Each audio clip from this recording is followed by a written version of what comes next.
Buenas tardes. Bueno, la pregunta que a mí me toca desarrollar en esta reunión de hoy es esta: si la insuficiencia cardíaca refractaria secundaria a cardiopatías congénitas, el trasplante cardíaco es una solución.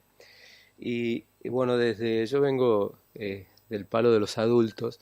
Tal vez no tengo la profundidad que todos ustedes tienen en congénitas, pero eh, eh, a mi criterio, en un enfoque general, las cardiopatías congénitas eh, tienen una incidencia baja, pero dos tercios de estos pacientes van a tener indicación de tratamiento quirúrgico, tratamiento al cual, digamos, la gran mayoría de los pacientes acceden, al menos en el medio privado, y la mayoría de ellos va a sobrevivir a la edad adulta, pero todos tenemos claro de que la cirugía de la cardiopatía congénita pocas veces es realmente curativa, y la gran mayoría de las veces va a ser o paliativa o reparadora. Por lo tanto, esa masa de pacientes va a tener consultas continuas con los cardiólogos infantiles inicialmente, y luego harán su transición hacia los cardiólogos de adultos, pero van a tener un problema latente.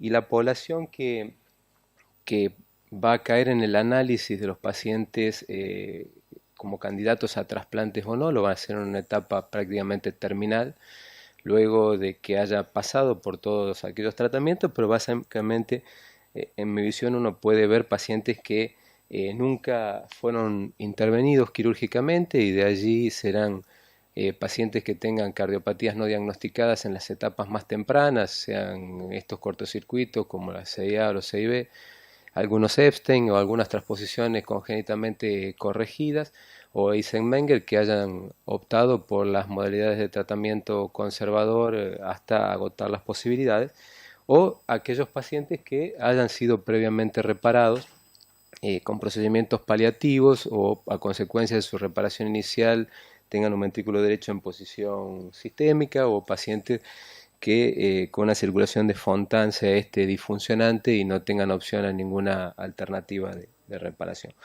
Entonces, con un enfoque global, uno va a ver que la disfunción cardiopulmonar en el contexto de la cardiopatía congénita puede tener tres variantes de trasplante. El trasplante cardíaco, para el cual no van a ser candidatos una gran masa de pacientes, pero que tal vez es, a mi criterio, la opción más benigna. Aquellos que sean candidatos a trasplante cardiopulmonar, que uno ingresa en un área de mortalidad y morbilidad perioperatoria y alejada más grande, y aquella modalidad de trasplante para el cual probablemente los adultos no sean los mejores candidatos, pero que sí hay publicaciones en niños y una tendencia a realizarlo, que es la corrección de la cardiopatía de base y el doble trasplante pulmonar para una población demasiado selecta de pacientes, en la cual los reportes de la literatura hablan con una tendencia favorable. Básicamente, en los reportes del registro de la Heartland Transplantation, las cardiopatías congénitas son solamente el 3% de los trasplantes de los adultos, y eso también está sectorizado por edades. Cuando uno mira el registro en adultos, empieza a partir de los 18 años, y la gran mayoría de los pacientes están cerca de esa franja de edades. A medida que uno se aleja de la juventud hacia los que tienen 40 o 50 años, esta etiología desaparece. No es diferente para nosotros. De los últimos 100 trasplantes realizados en el hospital, yo recuerdo solamente 3 pacientes que tengan cardiopatías congénitas siendo adultos. Es importante siempre mirar el país. Cuando uno mira lo que pasa en el reporte de órganos intratorácicos hecho por Incucay en el año 2012, sobre una lista de espera de 2.100 y pico pacientes adultos, uno ve que el grupo de los que tienen cardiopatías congénitas es el grupo más pequeño, no supera al 1 al 2% de los pacientes incorporados en lista de espera. Pero hay un dato que es muy importante para mí, que es el siguiente: es decir, cuando uno mira los números del país, uno ve que de los pacientes incorporados en lista de espera, el 35% de los enfermos que están en lista de espera de trasplante se muere durante la espera. Y otro punto que nos asocia con el diálogo de hoy es que un porcentaje significativo de ellos tienen congénita. Eso no es discordante con lo que pasa con los otros adultos con congénitas listados para trasplante en el resto del mundo. Uno sabe que estos pacientes tienen tiempos de espera más prolongados, que tienen procedimientos quirúrgicos más complejos, que el procedimiento quirúrgico en sí tiene un tiempo de isquemia más prolongado por las correcciones que uno debe hacer durante ese procedimiento y que eso condiciona más mortalidad en lo inmediato. Siempre el trasplante en la congénita es un trasplante especial y bueno, es obvio por lo cual es. Desde el punto de vista anatómico, desde lo que hace a nuestra tarea, la tarea de los cirujanos, yo he listado acá algunos puntos por los cuales este trasplante sale del estándar, la conexión estándar de un corazón normal a una anatomía que anteriormente también era normal, pero bueno, estos pacientes tienen anomalías del situs cardíaco. En este caso, la evaluación del paciente va a apuntar, como ustedes saben, al correcto conocimiento, no solamente de lo que es su drenaje venoso, sistémico y pulmonar, sino a las correcciones anatómicas previas que se hayan realizado. Se trabaja con pacientes que tienen anomalía en la circulación pulmonar, distorsiones, estenosis o agenesia de ramas pulmonares que deben corregirse durante el trasplante.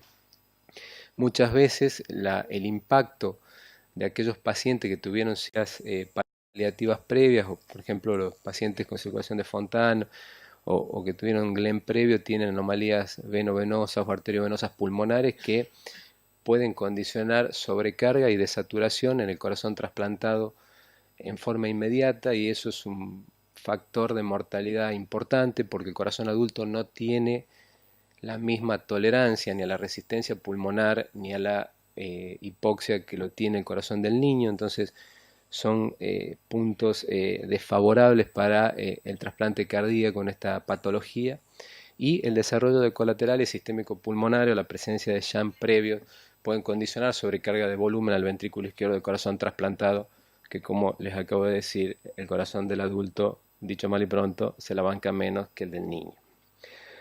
Hay una serie de otros factores que veníamos mencionando, el número de cirugías previas que también va a condicionar el riesgo quirúrgico en términos de dificultad técnica y sangrado, y otras cosas que hacen a los pacientes adultos o con patología congénita que llegan a la etapa adulta, como su función diafragmática, el antecedente de infecciones mediastinales o pleurales, pleurodesis, etc. Obviamente, desde el punto de vista netamente técnico, uno trata o debe tratar de optimizar el campo quirúrgico, reducir al máximo el sangrado, hacer toda la reconstrucción anatómica posible previo a la llegada del órgano, reducir al máximo lo que sea el tiempo de isquemia de ese corazón y usar los recursos habituales de la cirugía congénita y también de adultos, pero tener el uso liberal del bajo flujo o del paro circulatorio debido a que el control del sangrado en el campo es diferente en esta patología. Les muestro algunos casos resueltos en el hospital. Esta es una paciente con una transposición de grandes vasos, resuelta durante la infancia con una patología, con una cirugía de Senning. La aorta a la izquierda, la arteria pulmonar había desarrollado un aneurisma en el tronco. Acá vemos cómo las venas pulmonares drenan esta aurícula que finalmente drenan un ventrículo derecho en posición sistémica. Esta es más o menos un gráfico de la situación de la paciente, la aorta a la izquierda, la pulmo acá, pero con un aneurisma. Corregimos con un trasplante cardíaco totalmente ortotópico, separando las venas pulmonares, ya que no había una aurícula izquierda netamente configurada, y usando un exceso de aorta para llegar a reconstruirla hacia la izquierda. Reparamos con parche de pericardio el tronco de la arteria pulmonar enfermo y usamos la pulmonar del donante para resolverlo. No aceptamos para este tipo de casos pacientes que sean donantes pulmonares. Otro caso también de nuestro hospital, que en realidad traigo solamente esta imagen tomográfica sin contraste, donde está remarcado el gran volumen de la aurícula izquierda. Esta paciente se había sido corregida por una estenosis supramitral, un cortriatriatum, coartación de aorta y redirección del septum interauricular, que había condicionado en la evolución, era portadora además de un miocardio no compacto. Eso condicionó insuficiencia cardíaca. Ustedes ven el tamaño que tiene la aurícula izquierda, los cablecitos de marcapaso pegados contra el esternón de la paciente. Recurrimos a una técnica como esta, que es la reducción quirúrgica de la aurícula izquierda, para poder adaptarla a la forma de una aurícula izquierda de tamaño normal, y terminamos definiendo con un trasplante de tipo aurícula-aurícula. Esta paciente lamentablemente falleció en el postoperatorio por disfunción primaria de injerto. algunas anomalías simples, como por ejemplo la vena cava izquierda drenando en el seno coronario. Este paciente tiene una miocardiopatía dilatada con esta anomalía congénita. Lo que hicimos es algo bastante sencillo, que es solamente ablacionar por encima del seno coronario, dejando su drenaje en la vecindad de la vena cava y haciendo un trasplante cardíaco ortotópico. Aún las anomalías más complejas se pueden resolver. Esto es un gráfico de Journal of Thoracic Surgery de un paciente con un situs ambiguo, en la cual, digamos, múltiples conexiones y artificios técnicos permiten la resolución de la patología. Los pacientes no son solamente complejos por su espectro técnico, sino por sus características clínicas, que las doctoras que hablaron en esta sesión las definieron y las explicaron con más profundidad que yo, que tengo mi microcerebro de cirujano, pero esquemáticamente los problemas son la coagulopatía por las anormalidades de la firinólisis, por su von Willebrand adquirido, por el déficit de factores de coagulación y la trombocitopenia. Estos pacientes tienen el impacto de su cardiopatía de años en los diferentes órganos, entonces tienen disfunción de órganos significativos, hepáticos y renales, por el bajo gasto crónico, la hipoxia tisular y la congestión venosa a largo plazo. Eso condiciona a veces disfunciones muy significativas de órganos, y si uno quisiera darle la opción del trasplante, debe ingresar en las variantes de trasplantes combinados, que en este tipo de pacientes siempre es apostar a un riesgo realmente grande. Pero uno ve cómo en el registro de la Heartland Transplantation, a medida que van pasando los años, el número de trasplantes combinados va subiendo. Sobre todo lo que hacen los congénitos serían estos, los combinados hepáticos y cardíacos. Y tienen, por supuesto, sus alteraciones inmunológicas y nutricionales secundarios, como explicaron en las charlas anteriores, a la enteropatía perdedora de proteínas, la hipersensibilización derivada de las cirugías previas, las transfusiones, a los cuales estos pacientes han sido sometidos, lo que condicionan mayor posibilidad de rechazo, requerimiento de tratamiento de desensibilización previos al trasplante, los cuales no están exentos de riesgo. Y obviamente la necesidad de estimar en forma fidedigna las resistencias pulmonares para saber que este paciente realmente va a ser un candidato a trasplante cardíaco.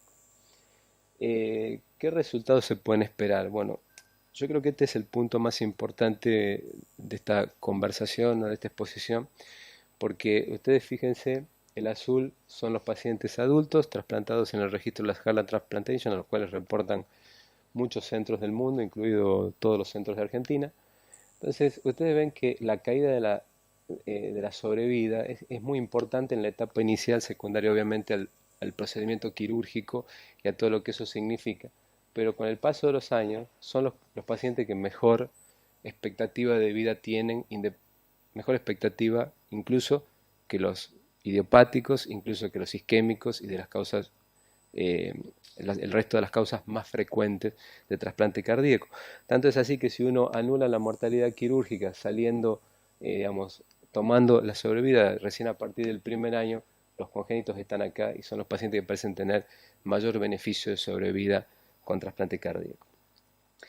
Uno puede decir, bueno, pero esta curva es del registro y probablemente no sea extrapolable a la Argentina, y probablemente tenga razón. Esto es lo que marca INCUCAI como sobrevida de trasplante cardíaco en Argentina, donde la sobrevida a los 30 días es, en el mejor de los casos, en el último periodo, 83%. Yo quisiera recordarles que eso no es digamos, homogéneo en todos los centros, y digamos, en nuestro centro, con los datos provistos por INCUCAI, podemos equipararnos a los centros que reportan en la Heartland Transplantation con un reporte de sobrevida a los 30 días del 90%.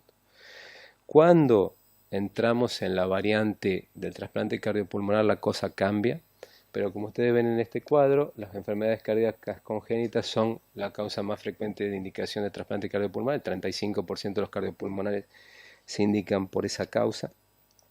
Y obviamente las sobrevidas y el cuadro es muy diferente, ¿no? La medida de sobrevida cambia drásticamente, y uno puede tener su reparo a la hora de hacer las indicaciones de este tipo de trasplante cuando la patología de base no se va a poder resolver solamente con un trasplante cardíaco.